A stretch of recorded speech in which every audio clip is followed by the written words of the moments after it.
identified lands to have a hospital being built in Greater Portmore. I believe also, if my memory serves me correct, on the High 95 as well. Bernard Lodge, to be precise, is what the health minister said last week. Repeat? Bernard Lodge is the area that the hospital will be built, yeah. I know, I'm saying in the past. In the past, okay, got you. Got you. I'm saying the infrastructure will be there. The land have been identified.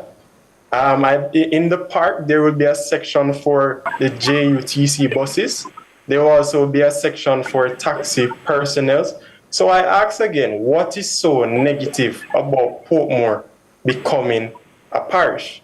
I think Portmore is currently getting the attention it deserves. We currently have more than one Type 5 hospitals, if my memory serves me correct as well. And so I ask again, what is so negative with Portmore becoming a parish? Dr. Wood, I give you the last word. The youngster has thrown down the gauntlet. Which hand do you use to lift it? Question two. Why was not all this development done prior to this grand announcement of making Portmore a parish? And incidentally, Bernard Lodge, underneath the new borders, will be in St. Catherine. Well, you don't know that yet because the ECJ hasn't cut yet. So that's a premature statement at best. Right. The borders proposed underneath the new legislation, right, does not capture all of that land. No, it doesn't. No, that's not correct. That's not correct because again, the health minister, Dr. Wood, the health minister told the St. Catherine Chamber of Commerce as its guest that Bernard Lodge will be and has been identified and has been earmarked as the area, the location, the site for the hospital. Whether or not Portmore becomes a parish, the hospital will go there. But under the boundaries that have been legislated through the upper house, through the lower house, will go to the GG for his assent. And once it gets gazetted, Glasspool Broad and the other members of the Electoral Commission will then do the cutting. So there can't be a definitive declaratory statement on Bernard Lodge because that is earmarked and it will be up to the ECJ to preserve what the government has planned to do. And let us be clear, there is an important aspect of the Portmore governance. Yes. And that is my major concern. Quickly, because you only have 30 seconds. It took long to get here, man. Sure.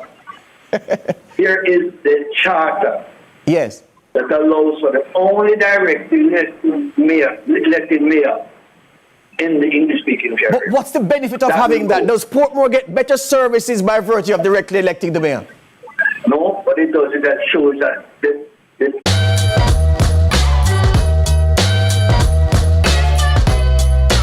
You don't have to be Rasta. We have our first father and son duo. I'm a fan. Likewise. I actually got my first beating on tour from him with a drumstick. My mother was in America working for the Jackson 5 at the time. Michael and Tito and yes, sir, that 5. I said, Dad, you know some water, baby, now. I said, no, son, don't do it. I'll be down by the river. The honorable member of Morgan Heritage. All right. The Cut, brought to you by Flo and Rare Nephew. Now I'm where I want to be. You can open a Sagicor Bank savings account from anywhere. Go online and open yours today. The time by Sagicor Bank is 7 o'clock. Spend Ash Wednesday with Sunrise. We begin with Wednesday service IT Talk spiritual growth for this season. Then we head to the kitchen for a meal fit for Lent. We'll wrap things up with some harmonies of inspiration. You've never seen a sunrise quite like this.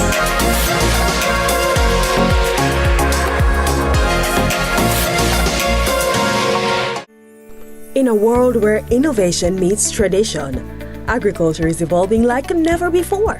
from the latest sustainable farming technologies to age-old practices passed down through generation. Agriculture is precious to me. I love the animals. I don't mind getting my hands dirty. I love working. Join us right here on CVM TV every Sunday during news at 7 as we explore the people, the science, and the breakthroughs that are shaping the way we grow, eat, and live. You don't want to miss it. This is Farming Forward. Sports should be fun. Sports should be interesting. Sports should be entertaining. Sports should be riveting. This is CVM Sports. I'm Jordan Ford.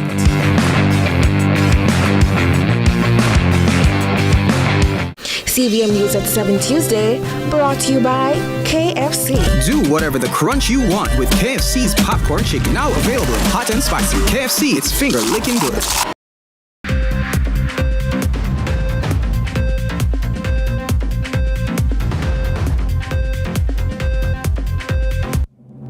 Tonight in CVM News at 7, service restored to Digicel and Flow customers following acts of vandalism. Government to intervene in USAID suspension impact. And Justice Minister discourages public SSL speculation. In the business report, Barita Investments CEO speaks on entrepreneurship and Industry 4.0.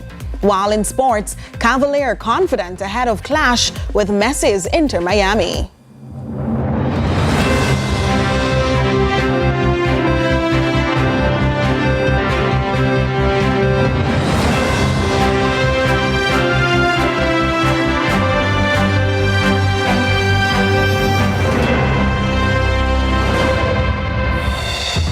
From Kingston, Jamaica, this is CVM News at 7. It's Tuesday, March 4, 2025. I'm Nika Lewis. Thanks so much for joining us. Both telecommunications providers Digicel and Flow are reporting restored service to their customers following an intentional act of vandalism to fire cables, causing network disturbance across the island today. In a joint statement released this afternoon, both companies condemned the acts of vandalism. Such actions are reckless and harmful to nation building, affecting both Digicel and Flow customers across the country. These destructive acts threaten our society and shared future. Digicel strongly condemns any form of vandalism aimed at destabilising our infrastructure. At Digicel, our principles are rooted in enabling growth and fostering nation building through innovation and reliable connectivity. We remain steadfast in our commitment to Jamaica's ongoing development. Digicel's CEO was joined by Vice President and General Manager at Flow, Stephen Price, calling for a collaborative effort in sustaining critical infrastructure. As a nation, we've come to a critical juncture where we must work collaboratively to really defend our country and its citizens from senseless acts like these. As critical stakeholders in Jamaica's growth, we have to continue to invest in our network to ensure readiness for the future, and we urge all members of the public and other players to really join hands with us on this issue. It proves counterproductive in today's digital age. The Ministry of Foreign Affairs is now addressing concerns surrounding the impact of new U.S. policies locally.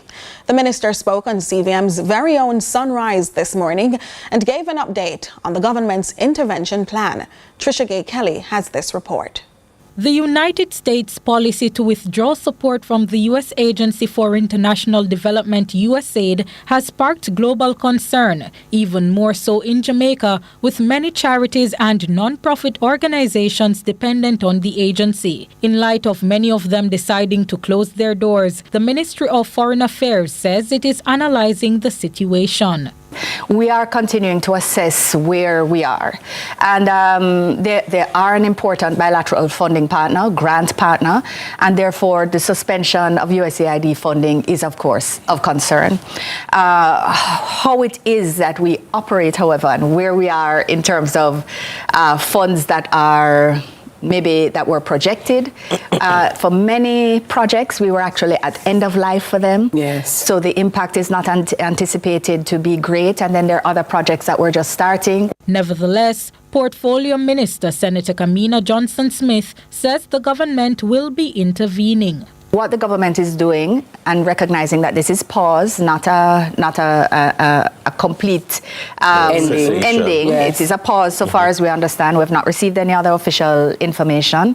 But we are looking at how we can reprioritize funding for issues that are absolutely critical to government, and looking at where we need to source funding otherwise, or where it can otherwise be shifted within government. Yes. So we will not pop down. The newly implemented U.S. policies will also impact initiatives like the Cuban Labor Export Program. Minister Johnson-Smith says the government is examining the operation of the country's current system. So as soon as we get more information, there is an engagement planned in short order with the CARICOM foreign ministers, the members of the COFCOR. Also, I think, are anticipating that the U.S. embassies across the region will get additional formal information, and at that time we should be better able to navigate the potential impact and the way forward. Trisha Gay Kelly, CVM News. The country's Justice Minister is echoing the advice of the recently reinstated Director of Public Prosecutions concerning the much-watched Stocks and Securities Limited fraud matter. This as the public scrutinized the latest events, which saw track icon Usain Bolt speaking out about his losses and demanding action. However, the minister also weighed in on other events in the country requiring what he says, more informers to tackle crime. Far too many Jamaicans lack the courage and are knocked by this stupid phrase, informer for them. Jamaica need more informers. And in fact, many informers are paid, but they don't know. The people don't know. But I'm not saying you have to be an informer to get paid. You want an informer to make Jamaica a safe and peaceful place. This as he charged the people of Clarendon and dozens of newly installed justices of the peace in the parish to do their part in further reducing the number of murders. A police officer cannot be at every neighborhood, cannot be at every elbow of our citizens in Clarendon. The police need the information and intelligence, and it can only come from citizens who are determined to get rid of criminality. Meantime, the minister insists there's value in subscribing to the advice of the Director of Public Prosecutions, Paul Llewellyn, to not attempt to try matters concerning the embattled Stocks and Securities Limited, SSL, in the public domain. It's obvious that a certain amount of fraud was committed. Let's get to the root of it. That fraud, to the best of my knowledge, has no political basis, and therefore don't make it into a political tug-of-war. The multi-billion-dollar fraud has seen investigators, including auditors from Kroll and experts from the FBI, reportedly being called upon to ferret out the truth. Among the impacted were hundreds of Jamaicans, including track legend Usain Bolt. The sole employee before the court, Gina Panton, is facing myriad charges and expected to return to court on March 20. Meanwhile, a new group of justices of the peace has been sworn in to serve Clarendon, but with the honor comes a stern warning: uphold integrity or face swift removal. Justice Minister Delroy Chuck is making it clear that the role comes with high expectations. And as Shante McNeil reports, authorities are pledging their full support. Clarendon's newest justices of the peace have been tasked with upholding integrity and protecting citizens' rights. Justice Minister Delroy Chuck delivered the charge as 51 JPs, including CVM's Andrew Pasley, were commissioned at the veranda in Clarendon Park. You must be a beacon of hope, a beacon of integrity, a beacon of what is right, a beacon to fellow citizens who can look up to you and say, there goes a good man, there goes a good woman. Chuck warned that any JP who breaches ethical guidelines will be reported and swiftly decommissioned. He also warned them to stay informed on current affairs to better serve their communities. To support this, workshops will be held. We are trying to educate and inform our justice of the peace, and we have almost monthly sensitization programs so that JPs can better inform themselves, so that as a torchlight within your community, they can come to you and get information. In other words, you must know something. You must know that a will is important. You must know a thing or two about life matters. Acknowledging the weight of their responsibilities, Chuck reminded the new JPs to prioritize their personal well-being and family life. Acting Senior Superintendent Shane McCalla, also in attendance, commended the JPs and assured them of the police force's support in their efforts to build safer communities. Your ultimate partnership with the police is not only relevant to our goal of Mission Sub 70, but it is critical in maintaining law and order, and we look forward to working closely with you to achieve our shared goals and to make Clarendon the place to do what? Live, work, and raise families. Shante McNeil, CVM News. We take a break. More CVM News at 7 in a moment.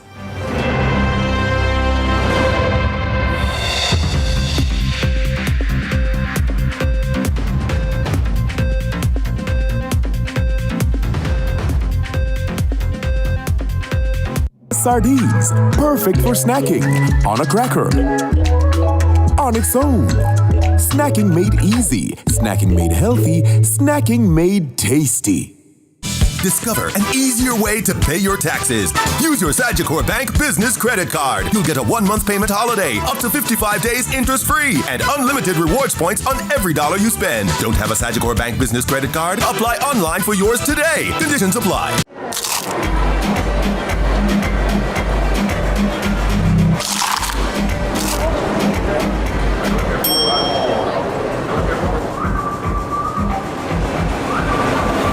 Do whatever the crunch you want with KFC's popcorn chicken. Delicious, crispy, irresistible.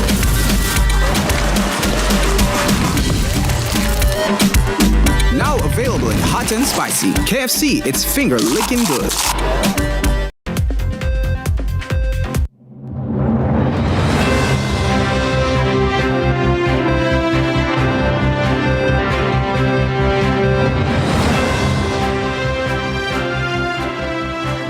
Welcome back. Are popular dolly trends from as far back as 2020 impacting cultures to the point where here in Jamaica there is a link to the fall off in the number of babies being born, while maintaining one's image takes center stage? Here's what Curlin Brown found out. The birth rate has declined significantly over the years. A lot of it has been due to the attitude to contraception and the upward mobility of women.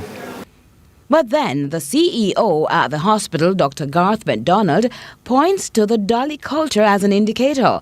The professional, stylish, independent yet casually dating kind of pretty like a dolly kind of woman. Are women taking kindly to this sort of comment? All right, well, it has to be individualized. Each person, who feels the need, because it's the right of a woman to reproduce or not to reproduce. So we can only encourage women who decide to wait until later in life to know that the fertility declines significantly beyond age 35 and that there are egg freezing, there are ways to preserve their fertility or to plan for that. The planning, he explains, include other methods women can bank on as security. Utilize a sperm bank or utilize the Hugh Winter Center, seek those type of interventions. So when the time comes that persons do become ready, or for persons who have the challenges in actually getting pregnant and want to become pregnant, that they have more support in terms of, the insurance companies, government policies that could be put in place to help such women with conditions that makes it difficult for them to get pregnant. As for the drive to get the figures right with the house and the car before the babies, Doc says it's twofold. In terms of attaining that financial stability, it's not always realistic. It's something that you will always be chasing. So it's for them to be congruent that while you're seeking everything else in terms of financial stability, that you do plan for the future. For the male and female, we tend to focus more on the female, but male infertility is real as well.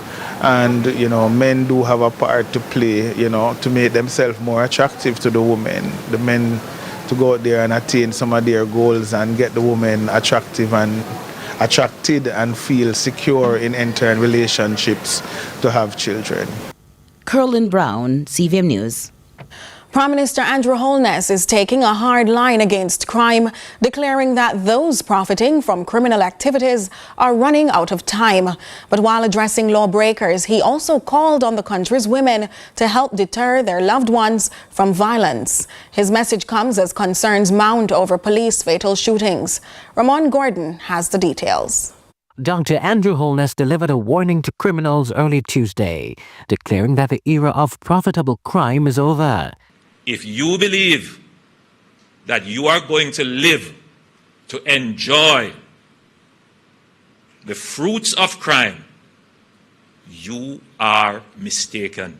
In the same breath, he turned to the women of the country, urging them to take on a role many say is an unfair burden, steering their sons, boyfriends and relatives away from violence before it's too late. I say to the mothers who love their sons, to the girlfriends who love their boyfriends, to the aunts and cousins who love their male family members, talk to them. The warning comes at a time when police fatal shootings are under scrutiny, but the Prime Minister made no mention of that. However, he did issue a strong message to citizens who shield criminal actors. There are some mothers and wives and sisters and girlfriends who justify the actions of their men. They say they have no other alternative, and they are sometimes the first to run out into the street to cry. Stop and think for a moment of the thousands of young men in Jamaica who choose not to be involved in crime. Why should we excuse those who are? The government kicked off International Women's Day early, with the Prime Minister gifting roses to each woman at the special media briefing. Gender Minister Olivia Babsy-Green says the event, to be commemorated on March 8, will be a celebration of Jamaican women, even as she encouraged participation of a different kind. Not only have we broken the glass ceiling, but we kicked down the door, right?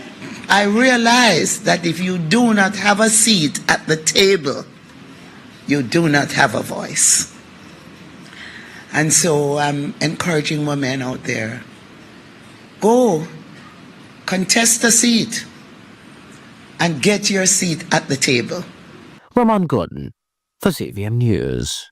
And speaking of tables, the Agriculture Ministry is reporting an increase in onion production, which is on track to surpass expectations this season in St. Thomas. Courtney Lewis tells us more. That's right, Nico. More Jamaicans can cook up something nice with an increase in onion production and other everyday crops. The ministry is now making promises to improve local produce with the use of technology and infrastructure development to increase farmers' access.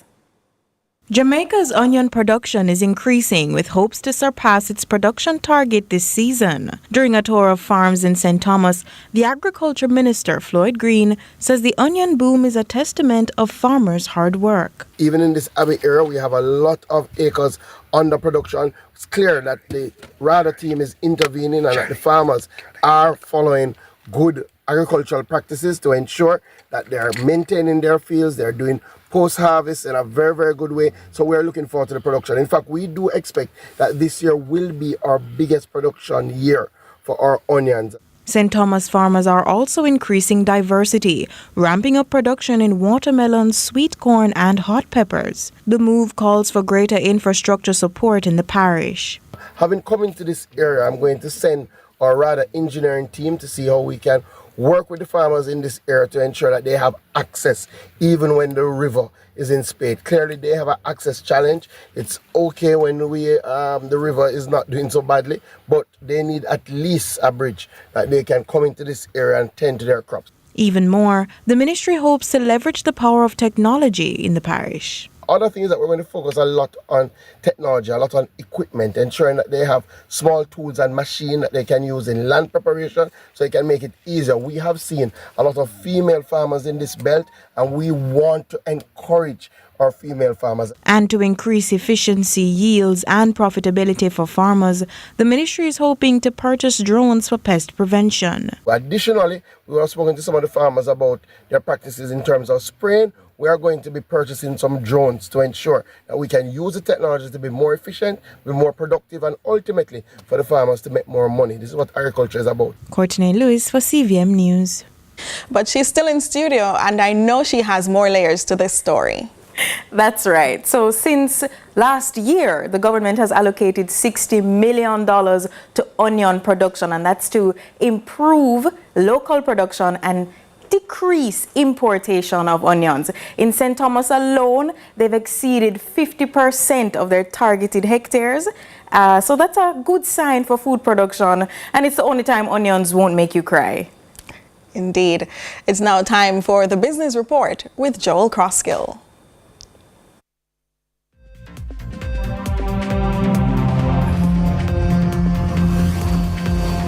Lots to share with you in the Business Report today as part 2 of our sit-down with Burita Investment CEO Ramon Small-Ferguson. Focus is on the future, including his anticipation of accelerated entrepreneurial activity in Jamaica and how technology is being leveraged to facilitate commerce. I think the wave of entrepreneurship that we're seeing in Jamaica is reflective of a few things. One is the positive examples that have been seen over the last several years, with several ventures moving from small to medium to large, and several ventures that have been founded in the last several years absolutely exploding, right? And that has given persons confidence to step out of the conventional box of a 9-to-5. Small-Ferguson notes a number of other contributing factors. Jamaica is in a different place fiscally. Our debt to GDP has fallen precipitously, and that has created a lot of opportunities for private credit and private equity and public equity funding in general for the business community. And that has helped to fuel a lot of the expansion that I mentioned before. The final point is that globalization is not a recent phenomenon, but certainly global access has expanded for us here locally. The world has become smaller, right? And we've seen a lot of linkages being created on a smaller scale. Individuals can now import, right? They no longer is it left for large corporations, and that has created business opportunities as well. But just how well is the financial services sector being prepared to meet the anticipated needs of expanding industries and the rise of the solopreneur?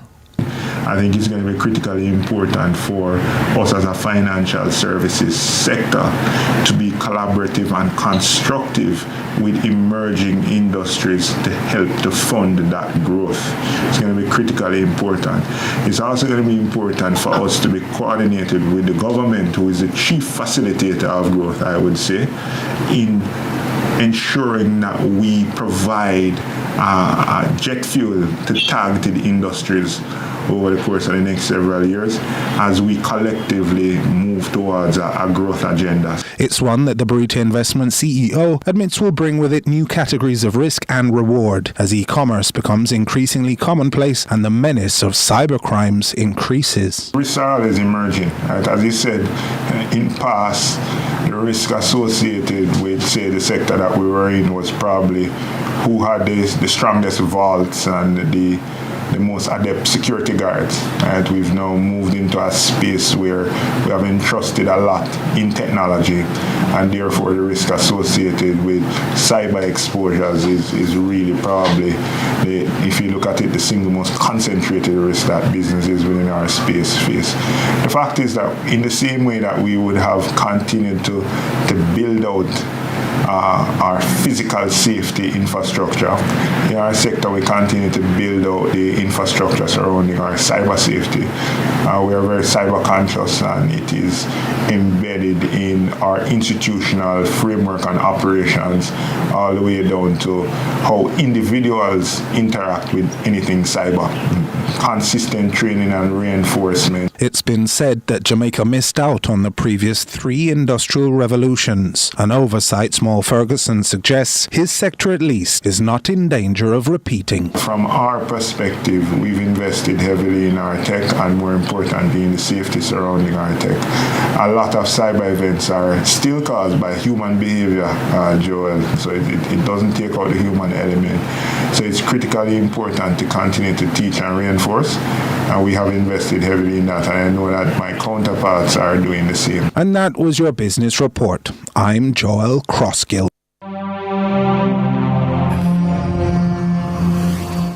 There's plenty to come right after this break.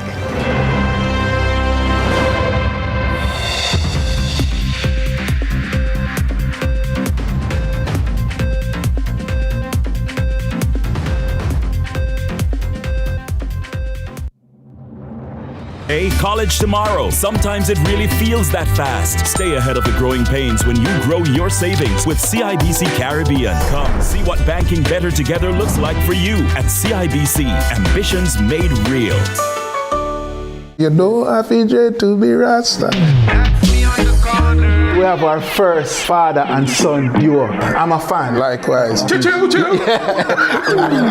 actually got my first beating on tour from him with a drumstick. My mother was in America working for the Jackson 5 at the time. Michael and Tito and yes, sir, that 5.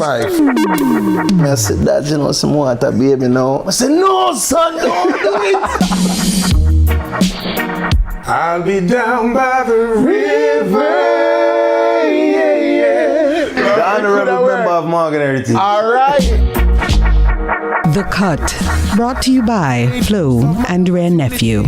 Now I'm where I want to be. Spend Ash Wednesday with Sunrise. We begin with Wednesday service, IT Talk, spiritual growth for this season. Then we head to the kitchen for a meal fit for Lent.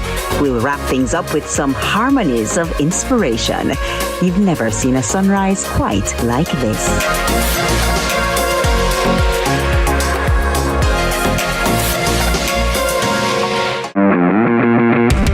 Sports should be fun. Sports should be interesting. Sports should be entertaining. Sports should be riveting. This is CVM Sports. I'm Jordan Fort.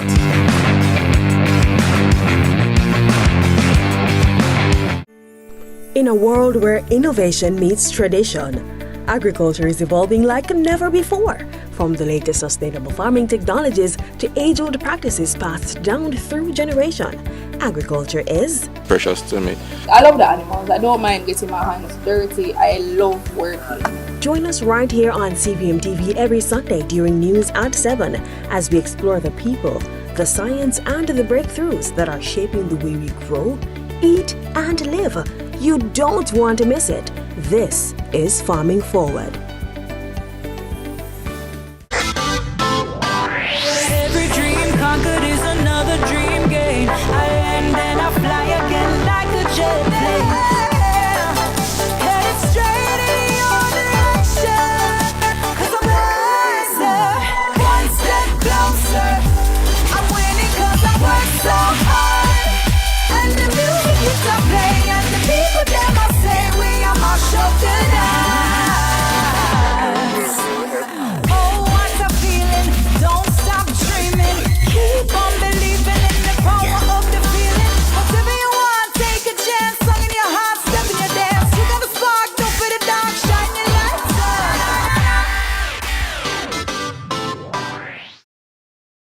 whatever the crunch you want with KFC's popcorn chicken. Now available in hot and spicy. KFC, it's finger licking good. The time by KFC is 7:30.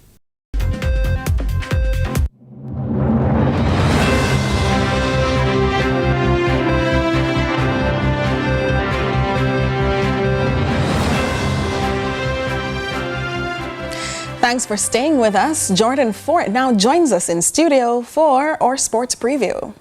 Well, Nika, it's good news in the Jamaica Premier League because that competition will return tomorrow. Remember, there was a referee strike, which caused postponements on Sunday and Monday.